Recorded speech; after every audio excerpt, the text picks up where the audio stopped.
Salam sejahtera Malaysia, terima kasih kerana menonton video-video dalam channel ini. Sebelum kita mula, jangan lupa untuk tekan tombol subscribe, share, like dan komen.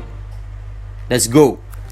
Salam sejahtera dan salam perpaduan berita seterusnya dipetik daripada syabudin.com.net bertajuk Tunem jangan tegakkan benang basah Anwar.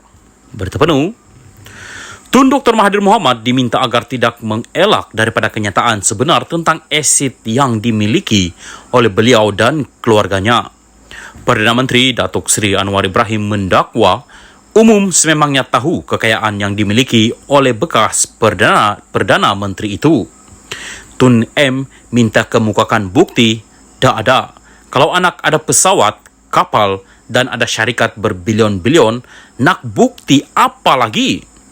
Semua orang tahu ini seperti menegakkan benang yang basah, katanya kepada media ketika hadir Majlis Aidilfitri Madani Dataran Merdeka Anjuran Jabatan Agama Islam Jawi pada Sabtu. Beliau berkata demikian ketika diminta mengulas gesaan bekas Perdana Menteri itu agar Anwar mengemukakan bukti yang didakwa berpuluh kotak. Anwar yang juga pengurusi Pakatan Harapan PH sebelum ini menggesa dan mencabar Dr. Mahathir mendedahkan segala aset dimiliki diri serta keluarganya.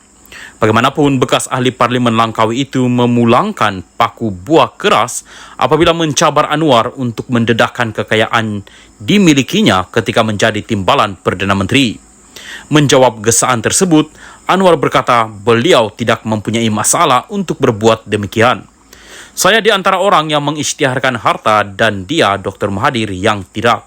Baru-baru ini saya isytihar sebanyak RM11 juta dan itu harga rumah di Segambut. Itu bukan lagi rahsia dan diketahui umum, kata Anwar. Salam sejahtera dan salam perpaduan kepada seluruh rakyat Malaysia. Berita panas hari ini dipetik dari Malaysia Kini bertajuk PM arah siasat. Rasuah tak berani disentuh sesiapa.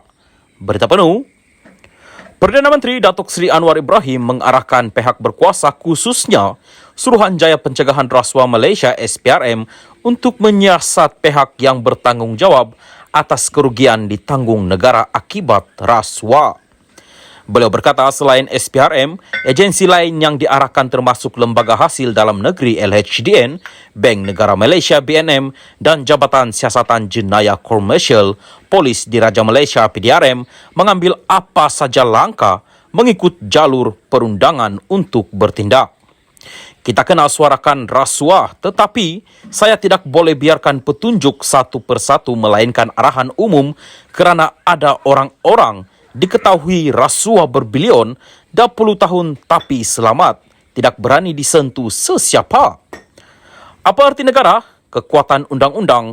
Kalau kita minta polis, LHDN ambil tindakan di bawah, tapi yang di atas itu terlepas dan kumpulan harta itu puluh-puluh bilion ringgit.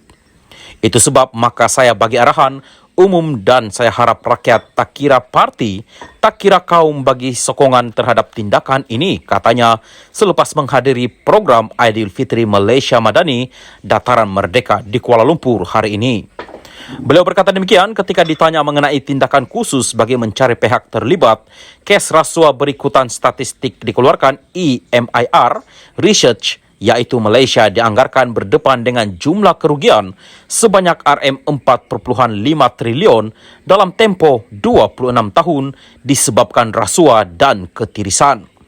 Anwar yang juga Menteri Keuangan berkata, jumlah kerugian sebenar belum dapat dipastikan, oleh itu kerajaan kekal dengan keputusan dasar untuk memerangi rasuah walaupun menerima serangan dan tentangan kelompok yang korup.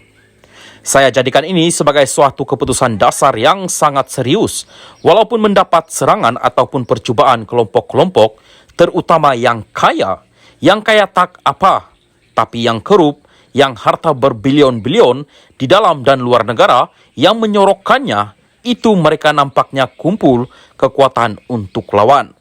Saya sudah ambil satu keputusan dan tekad masalah Malaysia ini mesti diselamatkan daripada penyakau-penyakau ini dan ini memerlukan tekad politik yang jelas, yang tegas. Bukan soal kaum, bukan soal penganut agama berbeda, ini soal karakter, soal akhlak, soal nilai. Walaupun dipermainkan, saya faham masalah ini dan kita mahu rakyat faham dan bersama menyerang dan menghentikan rasuah, katanya.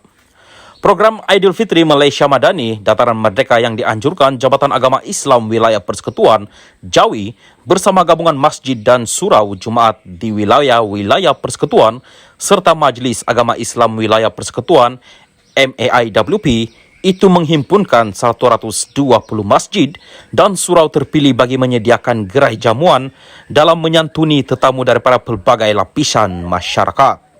Program itu turut dihadiri Menteri di Jabatan Perdana Menteri Hal Ehwal Agama Datuk Dr. Muhammad Naim Mokhtar, Datuk Bandar Kuala Lumpur Datuk Kamarul Zaman Mat Saleh dan Pengarah Jawi Datuk Muhammad Ajib Ismail. Sekian berita Salam Malaysia Madani.